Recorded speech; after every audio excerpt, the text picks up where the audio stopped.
People have to wonder, where does Sunny Hostin get her opinions? Yeah. Like you said, and it's obviously from her husband. She has to tell her what to say on The View, because without it, she's got nothing up there. She's not very bright. But the problem with her is that she went full racist. Sunny Hostin, one of the most outspoken and divisive figures on The View, recently found herself caught in a scandal so full of irony it could have been ripped from the pages of a satire. Known for her bold takes on race, reparations, and identity politics, Sunny's made a career out of calling out racial injustice. Loud, confident, and often morally self-assured, she's built her platform on a strong sense of moral superiority. So when she appeared on PBS's Finding Your Roots, a show where celebrities uncover their family history, viewers expected another moment where her personal story would align with her public stance. After all, for someone who's so vocal about racial justice, you'd assume she's got her own family history figured out, right?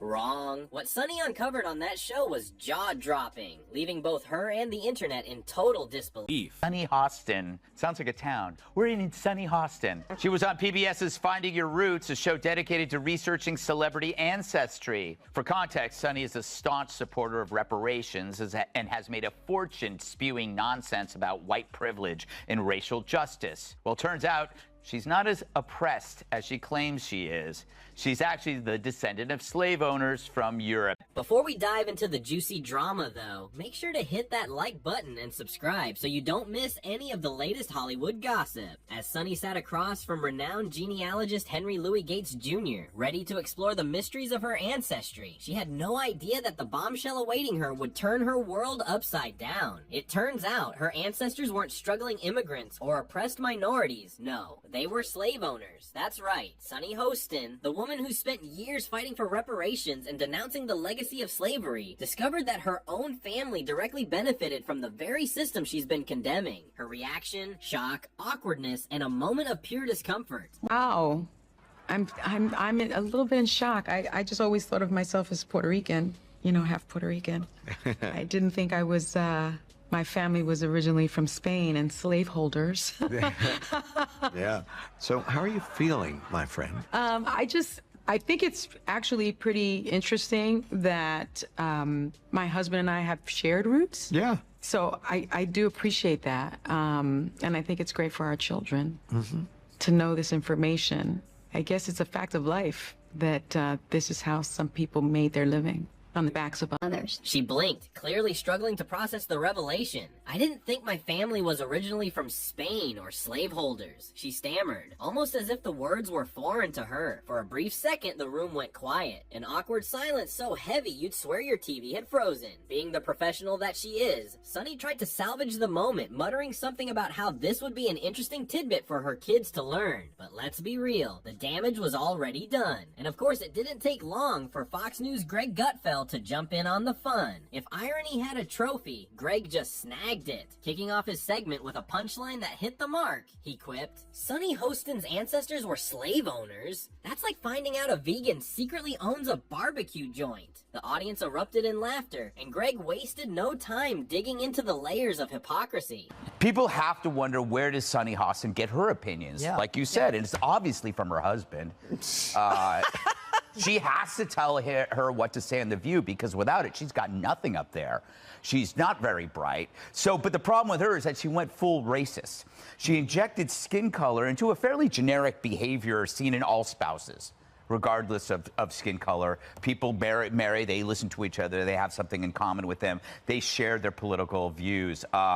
She just didn't want to upset her husband by saying her husband makes her do everything, and then she'd have to accuse him of being a racist. Because if he told her that this is what white women do, then he's a racist.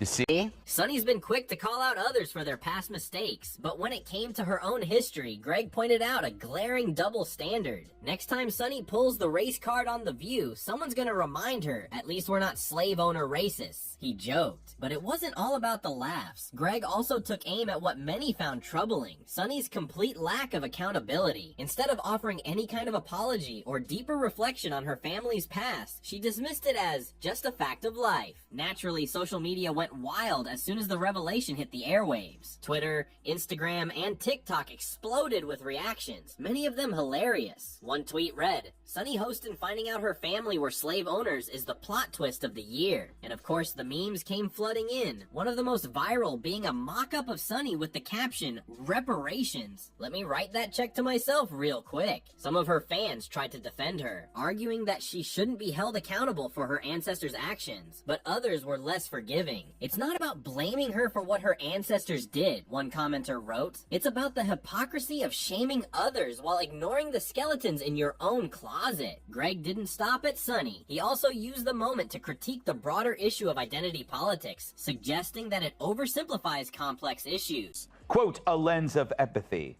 Debate highlights ableism in politics. Pat Fetterman can do for disability what Obama did for race." Say what? See, because when all else fails, use identity politics. But MSNBC's Lawrence O'Donnell went a step further. "This is what happens when you focus so much on race," he said. "You lose sight of the individual, the context, the nuance, and eventually it backfires, just like it did for Sunny." He also emphasized the importance of personal responsibility. "It's not about who your ancestors were, it's about what you do today."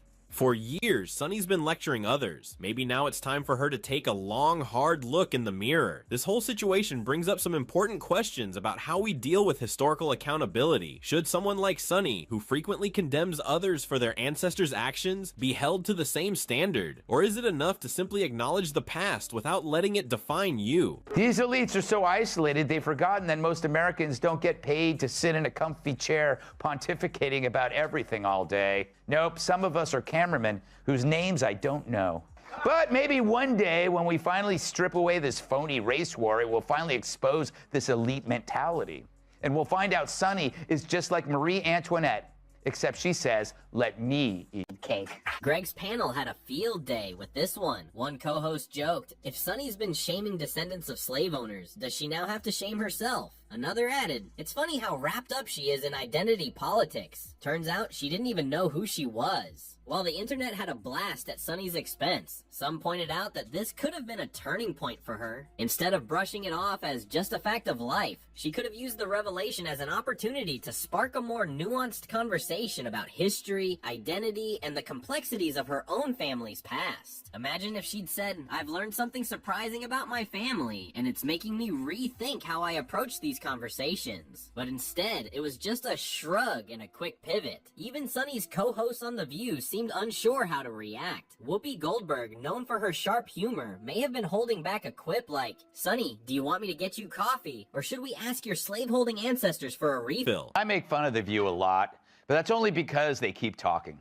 Those hens are always clucking. They get to say stupid stuff for an hour every day, and then I get to say stupid stuff for an hour every day, except on purpose. But every now and then, one of those dingbats inadvertently says something that reveals modern liberal thought so perfectly, it deserves further study. You know, like a weird serpent that washed up on the beach and you want to poke it with a stick. At the end of the day, this isn't just about Sunny. It's a cautionary tale about the dangers of self-righteousness and the importance of humility. History is complicated, messy, and often uncomfortable, and none of us are free from its shadow. That's why it's so important to approach these sensitive topics with grace, self-awareness, and a willingness to learn. As Greg Gutfeld put it perfectly, when you spend your life looking for racism everywhere, eventually it finds you. And for Sunny, it was sitting right there in her family tree. So what's next for Sunny Hostin? Will she confront this irony head on, or continue as if nothing happened? Only time will tell. But one thing's for sure, this story is going to be talked about for a long time. And who knows, maybe next time she lectures America on history, she'll think twice before throwing stones from her glass ancestral house. If you enjoyed this video, don't forget to like, subscribe, and I'll catch you in the next one.